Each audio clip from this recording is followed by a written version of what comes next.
Y estamos de regreso aquí en Cuesta Arriba, Salud Financiera. Gracias por continuar con nosotros, como todos los días, en punto de las 12 del mediodía, en el 8.3 de Televisión Abierta. Y recuerde que también vía streaming nos puede sintonizar en www.unife.mx.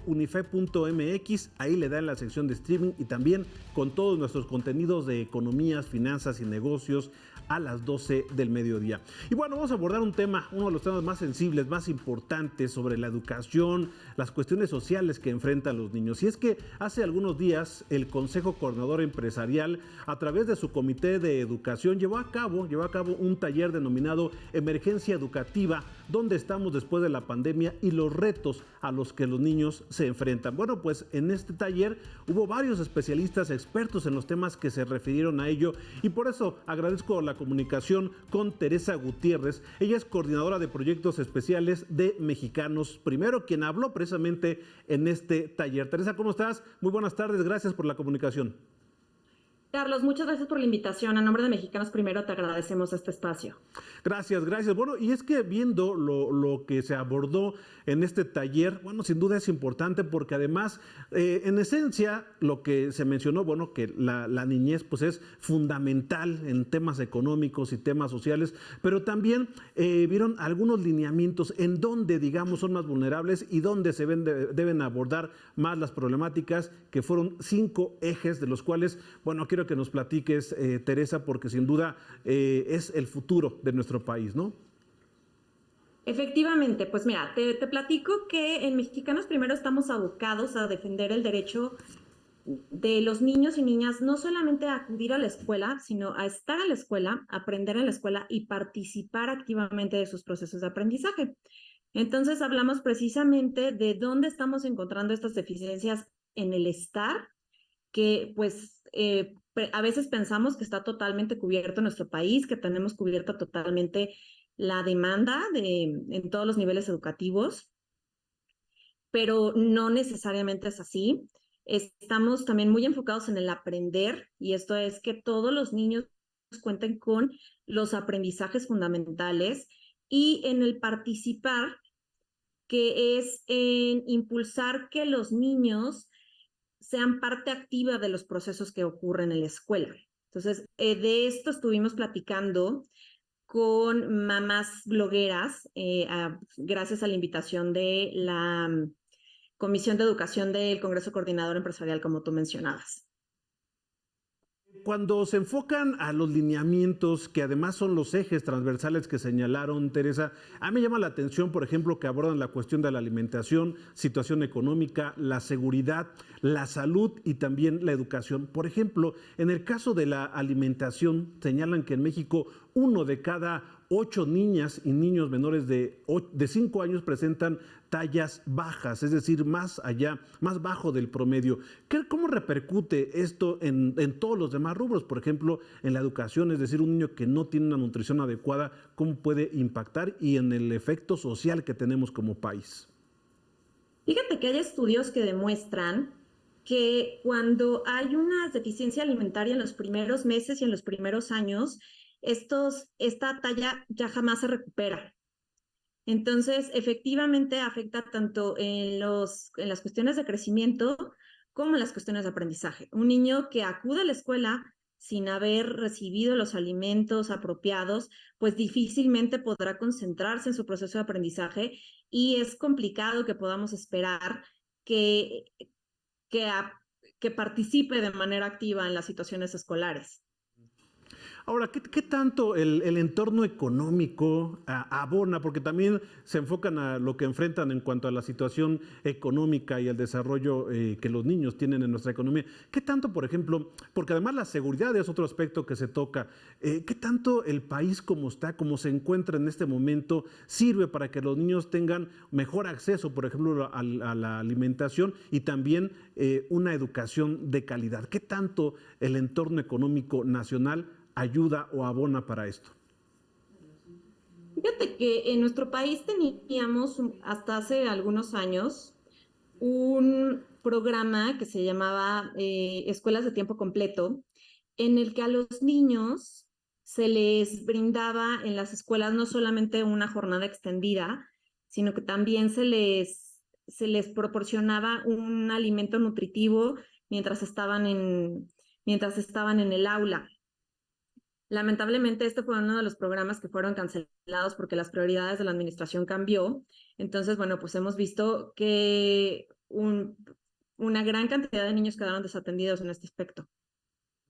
Ahora, en el tema de la seguridad, fíjate que se ha vuelto también algo muy, muy común, Teresa, y ustedes, pues como expertas en el tema, lo tienen bien detectado en Mexicanos Primero, que, por ejemplo, imágenes en donde en escuelas en diferentes estados del país, pues los niños se tienen que cubrir, por ejemplo, de balaceras y las maestras tienen que, pues, cuidarlos, tranquilizarlos.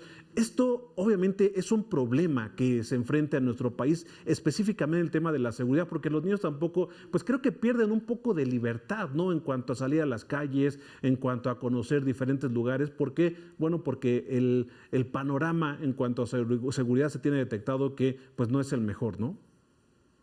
Hace un par de semanas, Carlos, el INEGI presentó resultados de una encuesta que realizó a nivel nacional sobre cuáles son las preocupaciones principales de las personas en cuanto a seguridad. Y una de las que sale con el ranking más alto es precisamente la preocupación de que los padres de familia no quieren que sus hijos salgan a la calle solos.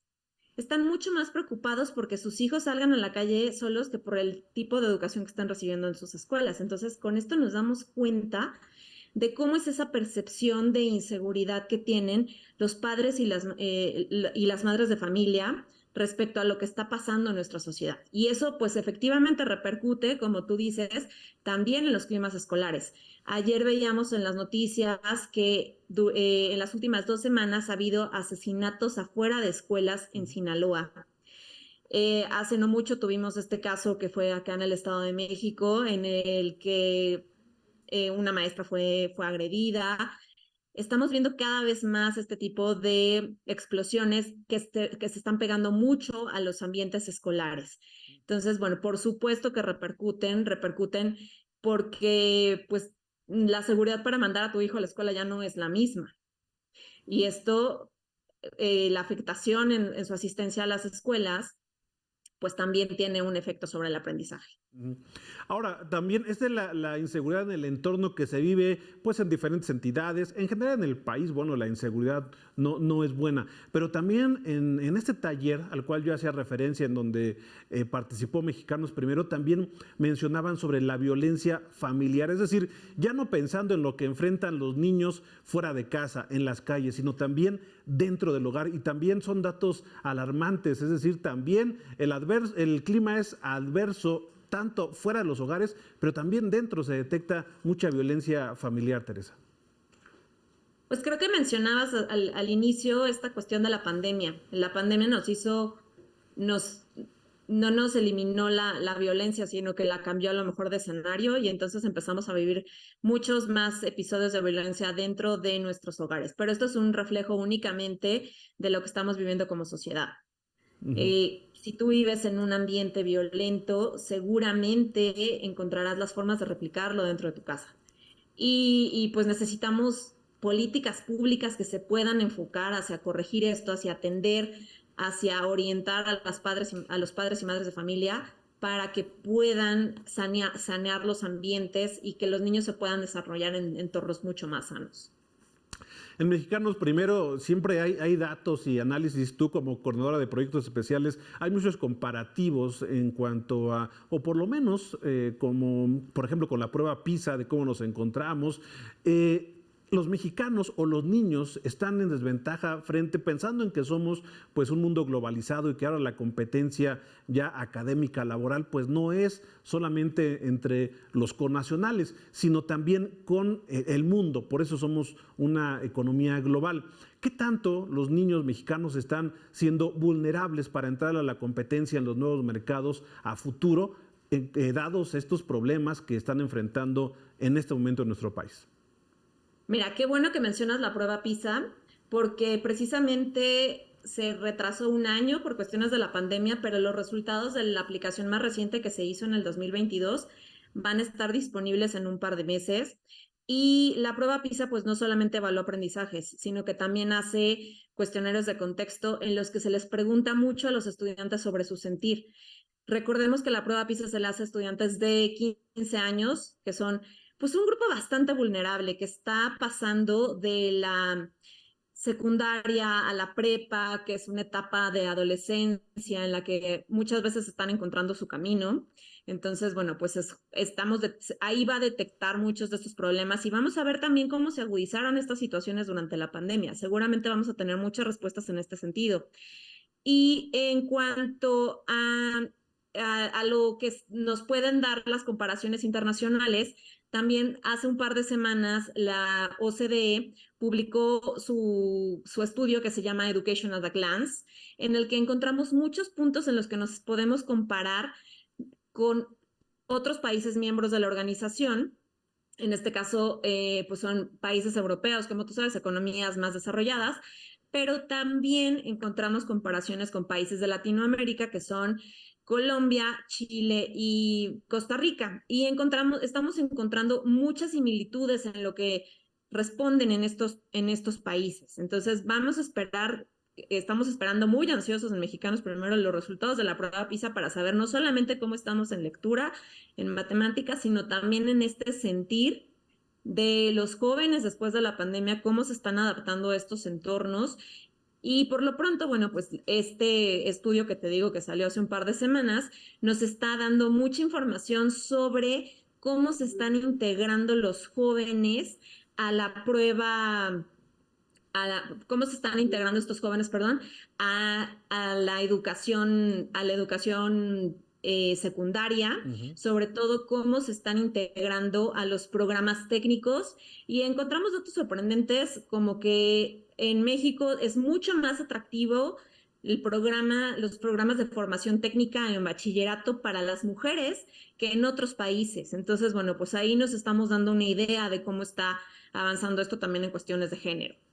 Ahora, y precisamente, pues, aprovechando en el mejor de los sentidos tu experiencia, Teresa, ¿cómo estuvimos? Estamos esperando entonces los resultados de la prueba PISA, que se había suspendido por el tema de la pandemia, pero el último resultado de PISA, que recordemos al auditorio, como tú lo mencionas, mide lectura, ciencias y matemáticas, pues no salíamos bien rankeados. ¿Cómo estuvimos para, ahora que llegue la nueva información de la prueba PISA, pues más o menos podemos tener un comparativo? ¿Cómo estábamos en la última que se realizó?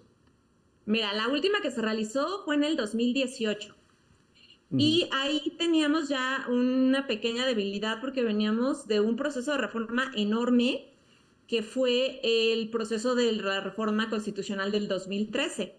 Entonces ahí empezó a haber algunos ajustes en los programas escolares y recordemos que el plan de estudios había entrado en vigor en el 2017. Entonces, bueno, ahí ya hay un desfase. No nos fue muy bien, pero te quiero comentar que PISA da resultados en dos sentidos. Da resultados por puntaje, que te permite hacer un análisis a través del tiempo de cómo tú mismo como país vas, vas avanzando y te puedes comparar contra ti mismo, y también da los resultados como niveles de aprendizaje. Y esto te permite detectar qué es lo que los estudiantes pueden y no pueden hacer. Entonces, México ha sido muy consistente en los puntajes, sumamente consistente. Realmente no nos hemos movido desde el 2000, estamos moviéndonos prácticamente en la misma línea. Y en la cuestión de los niveles de aprendizaje, ahí sí te podría decir que la concentración de los estudiantes mexicanos en las tres disciplinas que se evalúan está bastante abajo. Estamos sobre todo entre el nivel 1 y el nivel 2. El nivel 1 es el de las competencias mínimas, que son las competencias mínimas que un estudiante tiene para desarrollarse en la sociedad. PISA no es una evaluación que sea sobre contenidos curriculares, sino que evalúa tus habilidades y cómo puedes extrapolarlas hacia la vida real. Entonces, aquí sí estamos concentrándonos mucho en los primeros niveles y tenemos a muy pocos estudiantes que llegan al nivel 6, que es el más alto. Ahora, es importante mantenernos en esta prueba, Teresa, porque recuerdo, no sé si sea así, si no es, corrígeme por favor, que en algún momento se planteó que México pudiera salir de esta prueba PISA y creo que lo dijo el propio presidente. Sí fue así, ¿no? De hecho, así fue. Hubo dificultades para aplicar el piloto en el 2020 por el cierre de las escuelas debido a la pandemia. Fue como la oportunidad de salirnos, pero hubo muchas voces, entre ellas la nuestra, desde Mexicanos Primero, que solicitamos que sí siguiéramos en la prueba. Ya nos están haciendo pruebas nacionales, pruebas censales de logro educativo. Ahora únicamente contamos con datos desde las evaluaciones diagnósticas. Nos salimos ya de la prueba latinoamericana que aplicaba el laboratorio de la UNESCO y vamos a tener muy poca información sobre qué están aprendiendo nuestros estudiantes. Entonces es fundamental que México continúe en la prueba PISA, no para compararnos con otros países, simplemente para saber cómo hemos avanzado como país a través del tiempo. Hay datos también favorables. Encontramos que México en estos años hizo obligatorio el nivel medio superior y metimos a muchísimos jóvenes más al sistema educativo en ese nivel y no se ha bajado la calidad. Entonces realmente pues estamos atendiendo a más manteniendo una calidad más o menos estable. ¿Sí? Es sumamente importante seguir evaluando e impulsando para que no solamente estemos en la prueba PISA, sino para que regresemos a la prueba latinoamericana y para que en México nuevamente haya pruebas censales de logro de aprendizaje. Y por último, agradeciéndote esta charla, Teresa, bueno, pues este sexenio ya está por terminar, pero no politizando el asunto, que es lo que menos quiero cuando se habla de educación, pero ¿cuál sería el balance? ¿Ha sido prioridad la educación? ¿Se le ha dado en cuanto a recursos tecnológicos, financieros, lo que México necesita en educación? ¿O quedarían pues ahí unos vacíos o, en el mejor de los términos, áreas de oportunidad? Mira, pues efectivamente, sin entrar en demasiada polémica, hemos visto que la educación fue prioridad en los primeros meses, fue prioridad en el discurso, pero no hemos visto que esto realmente se refleje en las asignaciones presupuestales. En este estudio que te comentaba que publicó hace un par de semanas la OCDE, vemos cómo durante la pandemia México fue uno de los países que no aumentó su inversión en educación. Existe un compromiso del gobierno federal de aumentar la inversión en educación como porcentaje del PIB y esto no se ha visto realmente reflejado en los presupuestos de estos 5 años. Y también hablaban de una revalorización del magisterio y esto tampoco se ha visto reflejado en el presupuesto que se está asignando a su formación. Entonces, pues ha habido inconsistencias entre lo que se esperaba y lo que realmente está sucediendo. Bueno, pues estaremos ya esperando porque pues ya muchas de las miras están hacia la siguiente administración federal, como en muchos temas, y bueno, el educativo pues también está involucrado. Te agradezco mucho esta charla, siempre bien interesante platicar con ustedes. Que tengan una buena tarde y gracias, Teresa. Muchas gracias por la invitación, hasta luego. Gracias a Teresa Gutiérrez Cortés, coordinadora de proyectos especiales de Mexicanos Primero. Vamos a un corte, regresamos con más aquí en Cuesta Arriba, Salud Financiera.